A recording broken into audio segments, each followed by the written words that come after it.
Seruan pemilu damai dan bermartabat ini tercetus dalam forum dosen Unhas yang digelar beberapa waktu lalu di Makassar, Sulawesi Selatan. Selain seruan pemilu damai, forum dosen juga mengajak masyarakat dan sivitas akademika Sulsel berperan aktif mengawal penyelenggaraan pemilu.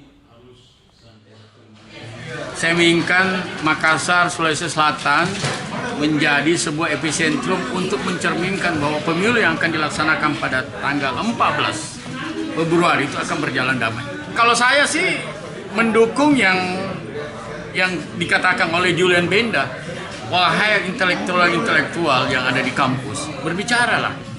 Kalau tidak, kita tidak bisa mengungkapkan kebenaran.